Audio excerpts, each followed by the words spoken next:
Hi, this is Todd Olthoff from toddolthoff.com, coming back at you with another screencast.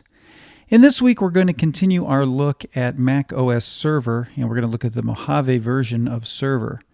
And so in previous screencasts I've walked you through the upgrade and the setup, as well as setting up Profile Manager and some of the other services. But what I'm going to do in this screencast is show you how to get remote access to your server. Now, just because DNS has been removed from macOS Server does not mean that you can't access it remotely, and we're going to do that through changing the host name, and I'll show you how to set it all up.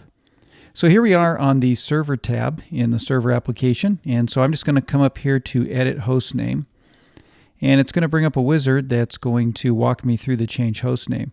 Now, this is similar to what we've seen in previous versions of macOS Server, so you should be familiar with this. You can see it allows us to say Next here. In my case, I have multiple networks detected. I've got an Ethernet network as well as a Wi-Fi network. What you'll want to do is have your server set up on Ethernet if you can, because it's more reliable than Wi-Fi, and that's one of the best ways to do it. So I'm going to leave it on Ethernet and just click on Next. Now I have three options for what I want to use for accessing my server. It can be local network only, which means I can only access my server when I'm on my local network, and usually it will end in .local for the host name.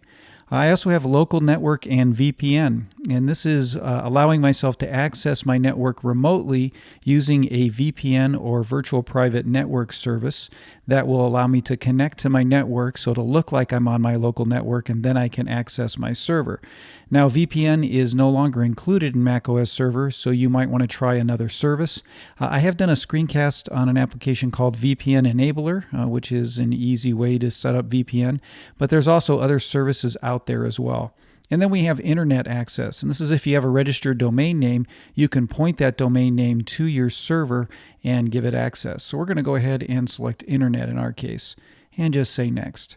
So here's where we have the computer name and the host name, and right here is where we want to change the host name. If I just select this, I'm going to change it to, let's say, server with my name here.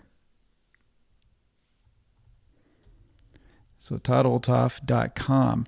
Now I'm doing that because I have the domain toddolthoff.com, and the reason I'm putting the word server in front of it, and you can put any word you want to there, is because I'm using this as a subdomain, because my regular website for toddolthoff.com is being hosted on the outside of my network, and I don't want everything pointed to this server because this server isn't hosting all of the services.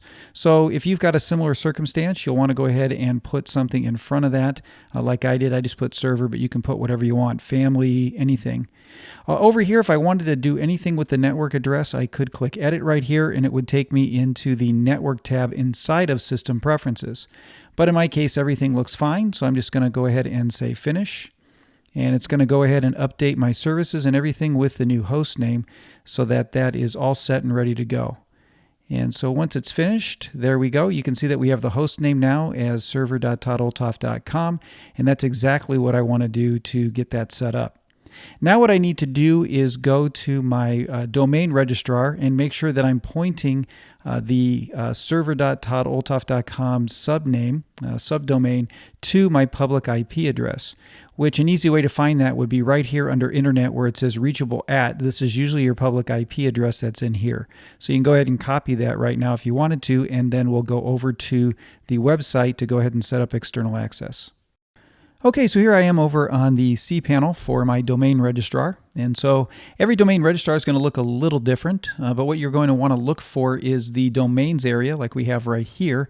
And you're going to want to look for the zone editor or some area where you can edit your DNS for your domain. So in this case, I'm going to click on the zone editor here, and it's going to take me into the screen here, and you can see there's my domain all set and ready to go there. And what we're going to do is add an A record. So I'm just going to click on this to add an A record, and what we're going to do is up in here you're just going to type in your server's name. And so whatever you set that up with the host name, you want to put that there. And then down here, I'm just going to paste in my public domain address. And so you can go ahead and put that in there yourself. If you don't know what it is, you can look for it on the actual server screen like we showed you before. Or if you just did a web search that says, what is my IP? It will show up in the top search result there as well. So we're going to go ahead and just click on Add an A record. And so it's going to add that record for me. And it says Success. So I've successfully added an A record for this server. And so that should be set and ready to go.